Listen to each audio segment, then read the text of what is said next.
चलिए बच्चों, तो आज अपन स्टार्ट करेंगे human reproduction for crash course. ठीक है, तो हमारा मेजर मोटिव होगा पूरे टॉपिक्स को एक बार रिवाइज कर लेना तेजी में, जो आप पहले से जानते हैं, जो आप पहले से पढ़े हुए हैं, और थोड़ा सा कहानी के फॉर्म में वीव करते हुए, ताकि आपको कुछ कुछ मेजर की पॉइंट जो क्वेश्चन बन सकता है वो याद रहे, है ना। चलिए, सबसे पहले हमारा स्टार्टिंग होगा इंट्रोडक्शन पार्ट से। आप इंट्रोडक्शन पार्ट में ही देख सकते हैं जो हमारा ह्यूमन है जिसको हम बात करते हैं वो विविपेरस है। विविपेरस किसको बोलते हैं? वैसा ऑर्गेनिज्म जो सीधा बच्चे को जन्म देता हो। हर वो ऑर्गेनिज्म जो अंडा देता है उसको बोलते हैं ओविपेरस। क्या बोलते हैं उसको? ओविपेरस। और हर वो ऑर्गेनिज्म जो सीधा बच्चे को जन्म देता है उसको बोलते हैं विविपेरस।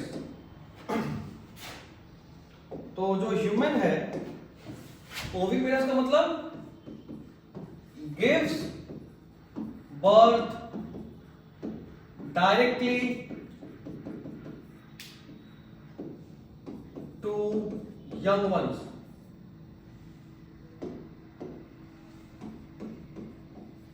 है ना, सीधा बच्चे को जन्म देता है। तो ये खास बात है ह्यूमन विविपेरस है, ना कि ओविपेरस। ओविपेरस इसको बोलते हैं, नोट करके ये भी लिख सकते हो, ये बोर्ड का इंपॉर्टेंट सवाल बनता है।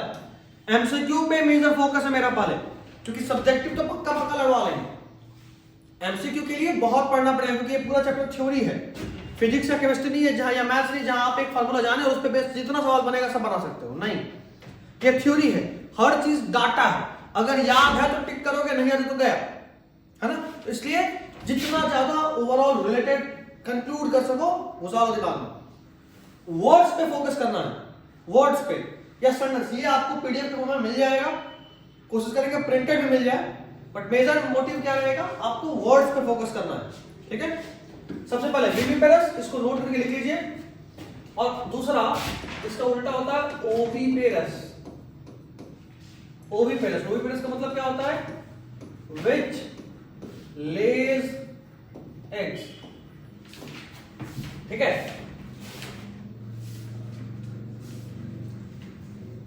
ठीक है,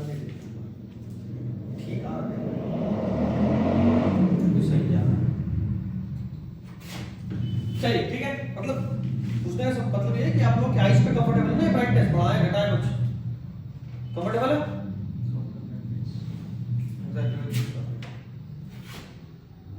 ठीक है, कंफर्टेबल प्रैक्टिस। चलिए डन। सारे लेक्चर्स रिकॉर्डेड फॉर्म में आपके पास रहेंगे ताकि आपको कोई दिक्कत ना हो। बाद में भी अगर आप कभी कंफ्यूज हो गए, भूल गए, तो आप नोट कर सकते हैं। या अपन एक और काम ये कर सकते हैं कि अभी हम आपको सिर्फ पढ़ाते हैं, एक बार और आप लेक्चर देखोगे तो आपको याद हो जाएगा। ठीक है, एक बार लेक्चर देखोगे आपको याद हो जाएगा, तो आपके लिए थोड़ा सा काम आसान हो जाएगा। ठीक है, ये भी आप कर सकते हो। ठीक है, चलिए। तो विविपेरस जो कि सीधा बच्चे को जन्म देता हो, ओविपेरस जो अंडा देता है। अभी एक काम करो, आप लोग नोट मत करो, ठीक है, हम अभी सिर्फ पढ़ा रहे हैं। लेक्चर आपको मिल जाएगा यूट्यूब के लिंक के थ्रू, और वहां से आप एक बार फिर देखना और तब नोट बना लेना। ठीक है, 2 बार देखोगे तो याद भी हो जाएगा, और अभी आपका पूरा कंसंट्रेशन यहाँ रहेगा तो थोड़ा ध्यान भी बेहतर रहेगा। ठीक है, बट कोशिश करना कि पूरा लिखने पे फोकस नहीं हो, लेकिन एक एक लाइन बीच बीच में कभी कभी लिखते रहना, उससे तुम क्लास में लाइव रहोगे, है ना, ध्यान रहेगा, फिर ध्यान भटक जाता है। ठीक है, चलिए तो अपन बात करें इस चीज का कि ओविपेरस जो अंडा देता हो, विविपेरस जो सीधा बच्चे को जन्म देता हो। अच्छा, अगर हम बात करें किसी भी ऑर्गेनिज्म का रिप्रोडक्टिव ऑर्गन्स के बारे में, मेजर 4 चीज हमारे दिमाग में आता है। एक, primary sex organ. Primary sex organ वैसे को बोलते हैं जहां पे गैमेट बनता है, जहां गैमेट बनता है उसको क्या बोलते हैं? Primary sex organ. गैमेट यानी स्पर्म या एग। जिस जगह पे स्पर्म या एग बनता हो वो कहलाता है primary sex organ. Human male में क्या होता है, कहां बनता है स्पर्म? टेस्टिस में बनता है ना। फीमेल्स में कहां बनता है? ओवरी में बनता है। ये टॉप 10 में भी पढ़े हैं। ओवरी में बनता है एग, स्पर्म बनता है कहां? टेस्टिस में। वो सब क्या है? Primary sex organ. आपको याद रखना है कि जहां पे गैमेट बनता हो, कहां बनता है, ये सब अपन आगे पढ़ेंगे। अभी जहां पे बनता हो। दूसरा, एक्सटर्नल जेनिटलिया। वो ऑर्गन, किसी भी ऑर्गेनिज्म में वो ऑर्गन जो बाहर से दिखता हो, वो सेक्स ऑर्गन जो बाहर से दिखता हो। जैसे अगर हम मेल का बात करें तो मेल में तो बहुत सारे सेक्स ऑर्गन होते हैं। बाहर से क्या दिखेगा? पेनिस, स्क्रॉटम या टेस्टिस में दिखता है, स्क्रॉटम दिखता है। फीमेल में बात करें, लेबिया मेजोरा दिखेगा, लेबिया माइनरा दिखेगा, क्लाइटोरिस दिखेगा, हाइमेन दिखेगा और वेजाइनल ओपनिंग दिखेगा, ओरिफिस, यही दिखेगा ना। आगे अपन सब पढ़ेंगे, यही दिखेगा। वो सब एक्सटर्नल जेनिटलिया है। बाहर से जो भी दिखे वो क्या है, एक्सटर्नल जेनिटलिया। और इसी को कोई ऑर्गेनिज्म यूज करता है for the process of copulation. अगर फीमेल का बात करें, सेक्स का किस चीज का यूज करना है, दो ही चीज, एक तो ब्रेस्ट और दूसरा किसका, वेजाइना। तो ब्रेस्ट इज फॉर प्लेजर, वो सेकेंडरी सेक्सुअल ऑर्गन है। जबकि मेल में अगर बात करें तो किस चीज का, पेनिस। तो जो एक्सटर्नल जेनिटलिया यानी सेक्स ऑर्गन का वो पार्ट जो बॉडी के बाहर है, जो बाहर में दिखता है, वही कॉपुलेशन में यूज होता है, वही सेक्स में यूज होता है, वही मेटिंग में यूज होता है। अच्छा, इन दोनों के अलावा दो और चीजें, एक है एक्सेसरी डक्ट और एक एक्सेसरी ग्लैंड। एक्सेसरी नाम ही बता रहा है, ये खुद रिप्रोडक्शन में हेल्प नहीं करना, खुद नहीं करेगा, सिर्फ हेल्प करेगा। ठीक है, जो एक्सेसरी डक्ट या एक्सेसरी ग्लैंड होता है, ये खुद रिप्रोडक्शन नहीं करता, डायरेक्टली इन्वॉल्व नहीं होता, ये हेल्प करता है, असिस्ट करता है। ठीक, जैसे अगर हम बात करें डक्ट का, मान लो फैलोपियन ट्यूब डक्ट है, ओवरी बनाया था एग, लेकिन उसको यूट्रस तक लेकर कौन आया, फैलोपियन ट्यूब। तो ये खुद कुछ नहीं करा, इट ओनली हेल्प, इसने तो सिर्फ हेल्प करा ना, वो कहलाता है एक्सेसरी डक्ट। अगर बात करें एक्सेसरी ग्लैंड, ग्लैंड भी वही काम करेगा, खुद इसका कोई रोल नहीं होता, ये सिर्फ हेल्प करता है। जैसे मान लो कोई ऐसा ग्लैंड है मेल में जो कि, या फीमेल में मेजरली बात करें, जो लुब्रिकेशन कराता है। जैसे हम आपको बताए थे, copulation is a painful process, खासकर पहली दूसरी बार तो बहुत पेनफुल फीमेल के लिए। क्यों? क्योंकि फ्रिक्शन ज्यादा होता है तो फीमेल को पेन होता है। वो भी एक कारण है, और भी कारण है। हाइमेन तो सिर्फ पहली बार ब्रेक करेगा, जरूरी नहीं कि हर बार हाइमेन ब्रेक हो, है ना। तो उसके अलावा लुब्रिकेशन कराता है फीमेल के बॉडी से। उस वक्त at the time of sex, at the time of mating, कुछ ऐसे सिक्रीशंस निकल रहे होते हैं जो कि उसको लुब्रिकेट करते हैं। लुब्रिकेट यानी चिकना करते हैं, उससे फ्रिक्शन कम हो जाएगा, फ्रिक्शन कम होगा तो पेन कम होगा। तो अगर पेन ज्यादा करता रहा तो a female can not enjoy mating, है ना। तो उस केस में एक्सेसरी ग्लैंड मेटिंग तो नहीं कराया, लेकिन इसने हेल्प कर दिया। अगर लुब्रिकेशन हो गया तो पेन कम हो गया, पेन कम हो गया तो एंजॉयफुल हो जाएगा। समझ रहे बात? एक ये चीज। तो चार चीज, primary sexual organ, external genitalia, accessory duct और एक्सेसरी ग्लैंड। उसके बाद हम बात करें मेल रिप्रोडक्टिव सिस्टम का। अगर जैसे हम मेल रिप्रोडक्टिव सिस्टम का बात करते हैं, सबसे पहले आप देखो,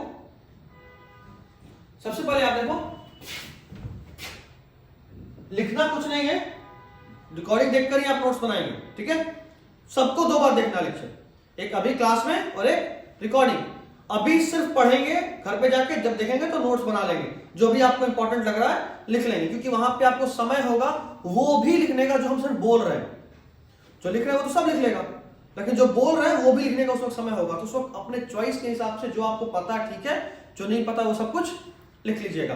कोशिश करिएगा जितना छोटा में लिख पाए। एक चैप्टर 4 से 5 पेज पार नहीं करना चाहिए, ठीक है, क्योंकि अगर उससे ज्यादा पार हो गया तो फिर काहेगा क्रैश कोर्स, फिर तो नॉर्मल कोर्स बन गया। लास्ट टाइम पे आप फिर से पलटिए पेज, कोई नहीं पाएगा। Male reproductive system, male reproductive system में सबसे इंपॉर्टेंट चीज तो ये डायग्राम ही है जो पूछता है। ठीक है, ये डायग्राम में बहुत सारे पार्ट्स हैं। I try to zoom it ताकि आप और थोड़ा क्लियर देख पाओ। विजिबल है? कौन कौन सा काम का है, कौन कौन सा बेकार है, वो सब भी हम मार्क करते चलेंगे, आप लोग देखते चलिए। ये देखिए, ये यूरेटर आपके काम का है। यूरेटर इसीलिए काम का, असल में यूरेटर किसका पार्ट है? रिप्रोडक्टिव सिस्टम का पार्ट नहीं है, ये तो एक्सक्रीटरी सिस्टम का पार्ट है। ये तो यूरिन कैरी करता है। तो इसका काम क्या है, क्यों यहां पे बोल रहे हैं इंपॉर्टेंट है आपके काम का है? क्योंकि यहां देखो, ये क्या है आपका वास डिफरेंस, देख रहे हो? इसको जो डक्टस डिफरेंस लिखा है, इसका एक और नाम होता है वासा डिफरेंशिया, या फिर इसी को बोलते हैं वास डिफरेंस। और ये दोनों ही नाम पूछ सकता है आपसे। हो सकता है बोर्ड आपको वासा डिफरेंशिया लिख के दे, हो सकता है वास डिफरेंस लिख के दे, या हो सकता है डक्टस डिफरेंस लिख के दे। ये एक्स्ट्रा है जो कभी भी नीट या सीबीएस नहीं पूछेगा, लेकिन बिहार बोर्ड पूछ सकता है। बिहार बोर्ड अलग पागल है, कुछ भी कर सकता है। ठीक है, तो ये नाम एक्स्ट्रा है, but you need to no.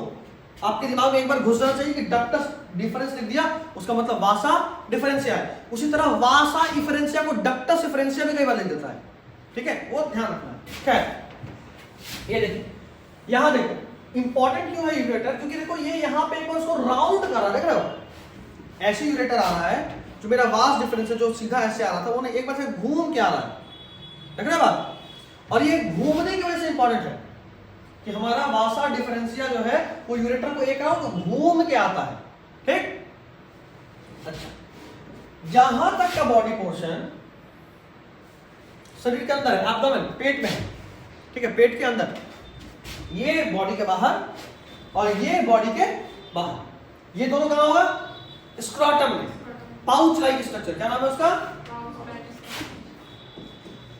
Pouch like होता नाम उसका स्क्रॉटम है, जहां पे ये टेस्टिस होगा, ठीक है। ये टेस्टिस है, टेस्टिस के ऊपर एक मसल का कवर देख रहे हो, इसका नाम क्या है, क्या नाम है, इपीडीडाइमिस, क्या नाम है, इपीडीडाइमिस। इपीडीडाइमिस से यहां से ट्यूब निकल रहा है, देखो ये, इसका नाम है वास डिफरेंस, इसका क्या नाम है, ठीक है।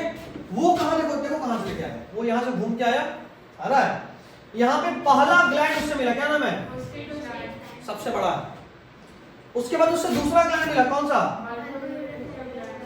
और एक और है, नाम दिया है, नहीं दिया, ये भी तो रहा, देखो यहां ये रास्ता था, ग्लैंड कहां है वो दिखा रहे हैं, ग्लैंड ये है, देखो देख रहे हो, ये ग्लैंड है, ये रास्ता है, ये रास्ता है, ठीक है, लेकिन ये येलो वाला क्या है, ग्लैंड, क्या नाम है, 3 ग्लैंड, कितना, 1 ग्लैंड, 2 ग्लैंड, 3 ग्लैंड, ये तीनों ग्लैंड सीधा रिप्रोडक्शन में रोल पे नहीं कर रहे हैं। अच्छा, ये है प्राइमरी सेक्स ऑर्गन, ये क्या है, प्राइमरी सेक्स ऑर्गन, किसको बोलते थे प्राइमरी सेक्स ऑर्गन, जहां पे गैमेट बनेगा, स्पर्म कहां बनेगा, टेस्टिस में, इसलिए वो क्या है, प्राइमरी सेक्स ऑर्गन, जहां पे गैमेट बनेगा, गैमेट यानी क्या, स्पर्म है, तो जहां पे गैमेट बनेगा वो क्या है, primary sex organ, primary sex organ, यहां पे बना टेस्टिस पे स्पर्म, स्पर्म जो बना वो पहले कहां गया, देखो अब बोर्ड के सवाल बता रहा हूं, अभी तो थ्योरी था, अब सवाल सुनो, आपसे पूछेगा पाथवे ऑफ स्पर्म, स्पर्म कहां बना और कैसे बाहर आया, ठीक, तो देखो कहां बना, उसके बाद कहां गया, देखो देखो देखो बोले भी कैसे जाएगा, कहां गया, एपिडाइमिस, जो बन रहा देख रहे हो, जो भी बन रहा सबका मुंह यहां खोल रहा है, ठीक है। अच्छा एक चीज और देखो, यहां पे जो भी बन रहा है ना वो सब यहां तक तो आया, और यहां पे एक अलग ट्यूब है ऐसे जो जोड़ रहा, देख रहे हो, इसका नाम क्या है, इसको बोलते हैं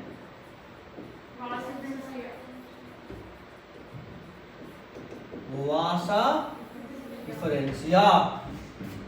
कई बार इसको भी यूज कर सकता है बोर्ड भी, आपका भी कर सकता है, बिहार बोर्ड भी कर सकता है। तो पाथवे कैसे, सबसे पहले यहां, उसके बाद आगे वासा डिफरेंशिया, फिर कहां, उसके बाद कहां, ये क्या है पूरा, ठीक है, वासा डिफरेंस या वास डिफरेंस या डक्टस डिफरेंस, उसके बाद कहां आ गया, देखो उसमें 3 ग्लैंड मिला, सबसे पहले कौन सा ग्लैंड मिला, उसके बाद, और उसके बाद फिर ये क्या है, देखो तो यूरेथ्रा, यूरेथ्रा कॉमन पाथवे है, या कॉमन पाथवे है यूरिन के लिए भी और स्पर्म के लिए। देखो कुछ चीज आप लोग को याद रखना है, बोले थे ना, सेमिनल वेसिकल 2 होता है, बिल्कुल पेयर्ड है, एक होता है, बिल्कुल नोट्स में लिखा हुआ है, पढ़े, ये एक है, ये 2 और ये 2, क्या दिक्कत है, सही तो है।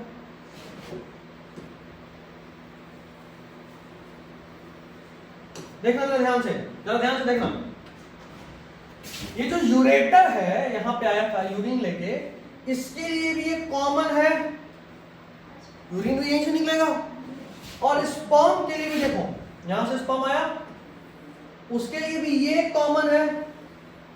तो ये जो एरिया है ये कॉमन पाथवे है, किसके लिए? स्पर्म के लिए भी और यूरिन के लिए भी, है ना? वो एक कॉमन जगह है जहां से स्पर्म भी गुजरेगा, जहां से यूरिन भी गुजरेगा। तो दिस यूरेटर कहा गया, इंपॉर्टेंट, सॉरी यूरेटर बोल रहा हूं, यूरेथ्रा, कॉमन पाथवे किसके लिए? और बोथ, कौन कौन? स्पर्म एंड, कोई दिक्कत, कोई कष्ट परेशानी, पक्का ना? चलिए, ये टोटल आपका मेल रिप्रोडक्टिव सिस्टम है। ये भी अच्छा सवाल था जो अभी बात हुआ था। सेमिनल वेसिकल 2 होता है नंबर में, प्रोस्टेट ग्लैंड 1 होता है, वल्वोरेथ्रल भी 2 होता है। ठीक है, आपको याद रखना है SPB, ठीक है, SPB 212 2 1 2 चलेगा। चलिए, ये अभी आपने जो पढ़ा ये था मेल रिप्रोडक्टिव सिस्टम। क्या था ये? Male reproductive system. थोड़ा सा और अगर अपन इसमें डिटेल में जाएं, थोड़ा और डिटेल में, तो एक चीज और हमने को देखना होता है। देखो, वासा डिफरेंशिया तो आप समझ गए हो, ये वाला, लेकिन इसका भी एक नाम होता है, इसका भी एक, यस, इसको बोलते हैं लोब्यूल। हाँ, लोब्यूल ही बोलूं,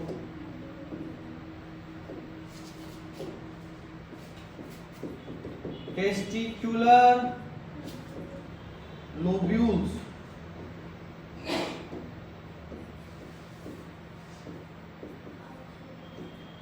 ठीक है, इन टेस्टिकुलर लोब्यूल्स के अंदर होता है और भी, इसको बोलते हैं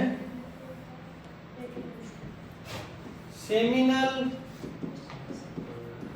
वेसिकल। येलो विजिबल तो है ना? येलो इज विजिबल ना? सॉरी, सेमिनल वेसिकल नहीं। टेस्टिकुलर लोब्यूल के अंदर कौन होता है? कहां पे मेजरली बनता है? Seminiferous tubule.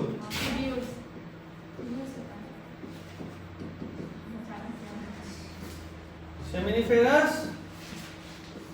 ट्यूब्यूल, ठीक है? क्या? नहीं, टेस्टिकुलर लोब्यूल का नंबर 250 तक हो सकता है, एनसीईआरटी में दिया हुआ, इसलिए इंपॉर्टेंट है। ठीक है, और हर एक लोब्यूल में 1 से 3 टेस्टिकुलर सेमिनिफेरस ट्यूब्यूल हो सकता है। स्पर्म एक्चुअली में यहां बनता है, यहां पे स्पर्म बनता है। चलेगा? पक्का ना? स्पर्म कहां बनता है? सेमिनिफेरस ट्यूब्यूल में। अब देखना जरा, मान लो हम बोल रहे हैं कि इस पूरे बिल्डिंग में बहुत सारा रूम है ना? इसमें से V3 क्लासेस किसमें है? तो एक इस रूम में, अगर आपसे कोई स्पेसिफाई करने बोले V3 क्लासेस किसमें है, तो इस रूम में, और कोई बाहर पूछे V3 क्लासेस किसमें, तो बिल्डिंग है ना, बताओगे किसमें है? वही बात है, अगर कोई आपसे पूछे स्पेसिफाई करके ऑप्शन में रहे कि कहां बनता है स्पर्म, ऑप्शन में seminiferous tubule, testicular lobule, red testis, कुछ और है, तो आप क्या बोलोगे? ठीक। और अगर आपसे पूछा जाए कि कहां बनता है स्पर्म और ऑप्शन में टेस्टिस दिया हुआ है, यूरेथ्रा दिया हुआ है, या क्या बोलते हैं इपिडिडाइमिस दिया हुआ है, तब क्या बोलोगे? टेस्टिस। भाई बाहर से पूछेगा टेस्टिस, इसके अंदर घुस गया तो रूम बताएंगे। अब मान लो कोई इस बिल्डिंग में घुस के पूछ रहा है कि कहां है V3 क्लास, तो रूम है ना बताओगे, ये तो नहीं बोलोगे यही बिल्डिंग में है। अब बाहर पूछा तो रूम वहां से थोड़ा बताओगे, वहां तो बिल्डिंग बताओगे, वही बात है। अगर आपके ऑप्शन में इसके अंदर का पार्ट हो तो आप ये करेंगे, ठीक, कहां बनता है स्पर्म, यहां बनता है। अगर आपके ऑप्शन में ये सारे ऑर्गन्स हो तो आप क्या बताएंगे? कोई कष्ट इसमें, किसी भी बच्चे को कोई दिक्कत? पक्का पक्का, आगे बढ़ो। चलिए, तुम लोग बस नाम जोड़ लो, ऑप्शन जो हम बोला, क्वेश्चन वही सब, बाकी सब तुम्हारे लिए नया है, बिल्कुल नया है, नहीं आएगा समझ में एक बार में। ठीक है, नाम सुनना, कोशिश करना कि ये सब नाम सुना लगे। ठीक है, 2-3 बार लेक्चर करना, मेहनत तो करना पड़ेगा। हम अभी भी आपको 100 में से 85 प्लस का बना सकते हैं। अगर आप सारा लेक्चर को रट गए, जो बोल रहे हैं वो सारा शब्द रटा गया, तो 85 प्लस आएगा, 90 प्लस आएगा। ठीक है, इस बात का ख्याल रखिएगा। लेक्चर रटना है आपको बस, क्योंकि समझ में तो सबका सब एकदम पहली बार पढ़ते हुए नहीं है, कोई कहानी नहीं है। चलिए, कहां होता है ये? पेल्विक रीजन में होता है। मेजरली एसेसरी ग्लैंड, अभी बात करते हैं ना 4 पार्ट। एसेसरी ग्लैंड कौन है?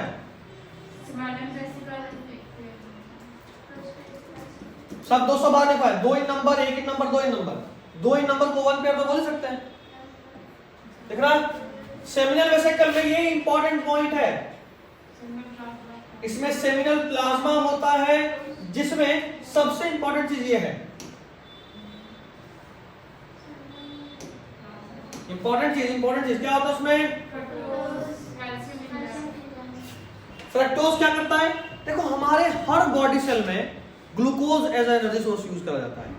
सिर्फ और सिर्फ स्पर्म ही ऐसा सेल है पूरे बॉडी में, चाहे ह्यूमन हो या फीमेल हो, जो कि फ्रुक्टोज यूज करता है। तो अगर हमारे बॉडी में कहीं से फ्रुक्टोज मिल रहा है, इसका मतलब कि वहां पे स्पर्म था, क्योंकि सिर्फ वही फूड के तौर पे यूज करता है।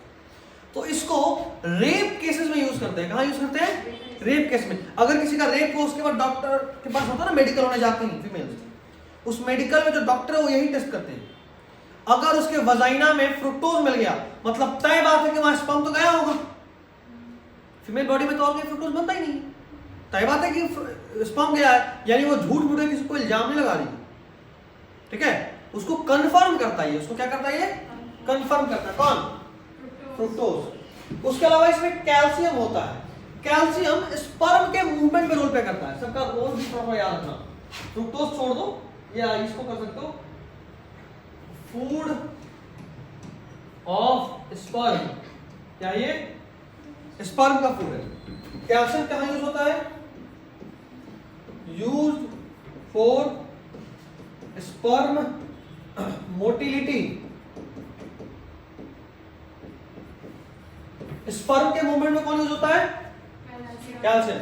और ये बाकी सारे जो एंजाइम्स है ना, वो स्पर्म को जिंदा रखते हैं, लुब्रिकेशन कराते हैं, इस तरह का चीज।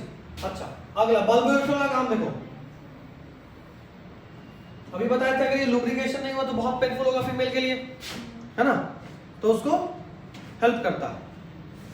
ठीक, पॉज हो गया क्या? नहीं, पूरा ब्लैक लग रहा है, मतलब डार्क से डार्क सारा कुछ डार्क है, फेस नहीं आया। अब तो नहीं, ब्लैक मतलब अंधेरा अंधेरा यहाँ बिल्कुल नहीं लग रहा है। नहीं, सामने तो बहुत ही कहां से ब्लैक है? अच्छा, हम वहां जाते तो ब्लैक हां, अंधेरा चेहरा अंधेरा अंधेरा लगता है। पूरा ब्लैक है। Auto focus. अच्छा, कोई नहीं, इस टॉपिक पर रोक देते हैं। सब बोलो यहाँ ये पहली बार हुआ था? नहीं, उस वक्त हो रहा था। अच्छा, तब से हम जब यहाँ आए तो पूरा ब्लैक, हाँ। कुछ बोर्ड नहीं दिख रहा। नहीं दिख रहा है, आपका चेहरा अंधेरा अंधेरा मेरा चेहरा ना चलेगा, इस पे फोकस है ना। हां। कौन सा इसी में से स्क्रीनशॉट लेके शादी के लिए भेजना? चलो यहाँ देखो। इसलिए मेरे को ये बोल नहीं नहीं, एकदम सही, कोई दिक्कत नहीं। उसका क्या करेंगे, चार्ट होने डालना है। खैर, आगे अगला इजैकुलेटरी डक्ट। देखो, हम बात किए थे वास डिफरेंस और सेमिनल वेसिकल दोनों मिलकर बनाता है क्या? वास डिफरेंस और सेमिनल वेसिकल। देखो, इधर से जो आया था ये वास डिफरेंस था, ये वाला, और यहां से जब सेमिनल वेसिकल भी मिल गया तब ये बनाया क्या? इजैकुलेटरी डक्ट, जो कि बाहर की तरफ इजैकुलेट करेगा स्पर्म को। बाहर की तरफ स्पर्म तो यहीं से निकलेगा ना, इजैकुलेटरी डक्ट। अच्छा, एक्सटर्नल जेनिटलिया में हम बात कर रहे हैं मेल के बॉडी में जो बाहर में होता है। सबसे पहले तो ये वाला पोर्शन, ये यूरेथ्रा बहुत बड़ा है, पूरा अंदर तो नहीं दिखता, लेकिन बाहर वाला दिखता है ना, ओपनिंग तो दिखता है ना यूरेथ्रा। ये यूरिनरी ब्लैडर से शुरू होता है, पूरे पेनिस में एक्सटेंड करता है। यहां से शुरू हुआ और पूरे पेनिस में, लिख रहा स्पेशल टिश्यूज, इसको नहीं जाना तो चलेगा। वैसे हम आपको बताए थे ये जो पेनिस होता है ना, उसमें 2 तरह का टिश्यू होता है। पेनिस एक इरेक्टाइल टिश्यू है, नॉर्मली बहुत छोटा सा है, बट वो एक्सटेंड कर सकता है, बड़ा हो सकता है। क्यों? क्योंकि जब कोई मेल सेक्सुअली एक्साइटेड होता है तो उसके पेनिस में ब्लड फिल हो जाता है। क्या हो जाता है? Blood fill. और उस ब्लड के फिलिंग की वजह से ये जो पेनिस है वो स्ट्रेट हो जाता है, स्टिफ टाइट हो जाएगा, बड़ा हो जाएगा और हार्ड हो जाएगा, ठीक है, ताकि वो फीमेल वेजाइना को पेनिट्रेट कर सके, ठीक है, वेजाइना को पेनिट्रेट करना चाहिए। सब आपने बताए थे, वहां अक्सर हाइमेन कवर्ड होता है, मेल अपने पेनिस से उस हाइमेन को फाड़ता है, उस पूरे मांस को फाड़ते हुए अंदर जाता है, जाहिर सी बात है फीमेल के लिए पेनफुल होगा। और अगर उस मांस को ओपन करना है एक टाइट चीज को, तो जाहिर सी बात है उसको ताकतवर होना पड़ेगा, थोड़ा टाइट होगा, लूज रहा तो काम ही नहीं होना, है ना। इसमें ब्लड फिल होगा विच मेक्स इट स्टिफ, ठीक है। चलिए तीसरा ग्लैंस पेनिस। ये जो पूरा पेनिस है, इस पेनिस का जो अपर मोस्ट सबसे ऊपर वाला पोर्शन है, ये थोड़ा सा बड़ा ऐसा होता है, इस तरह। ये पेनिस है नॉर्मल, लेकिन जो ऊपर वाला पोर्शन है वो कुछ ऐसा होता है, बल्ज है ना। इस बल्ज पोर्शन को बोलते हैं, ठीक है। अच्छा, इस पेनिस के ऊपर मांस का एक पतला सा लेयर कवर किया होता है, ऐसे स्किन कवर करता है। उस स्किन जो इस ग्लैंस पेनिस के ऊपर, इसको बोलते हैं फोर स्किन, ठीक है। ये बताया कि आपको कुछ कल्चर्स में मेल्स में ये फोर स्किन को कट करते हैं और उसको क्या बोलते हैं? सर्कमसिजन,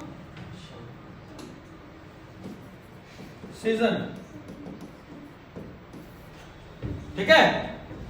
सर्कमसिजन आपसे पूछ सकता है, ठीक है, सर्जिकल रिमूवल ऑफ फोरस्किन। वो कल्चर से रिलेट नहीं करेगा, वो नॉर्मली क्या बोलेगा, व्हाट इज सर्कमसिजन। तो circumcision is surgical removal of foreskin. Surgical removal of foreskin is called circumcision. तो देखिए इसमें ये रहा पूरा मेल रिप्रोडक्टिव सिस्टम। आगे बढ़ो, चलिए तो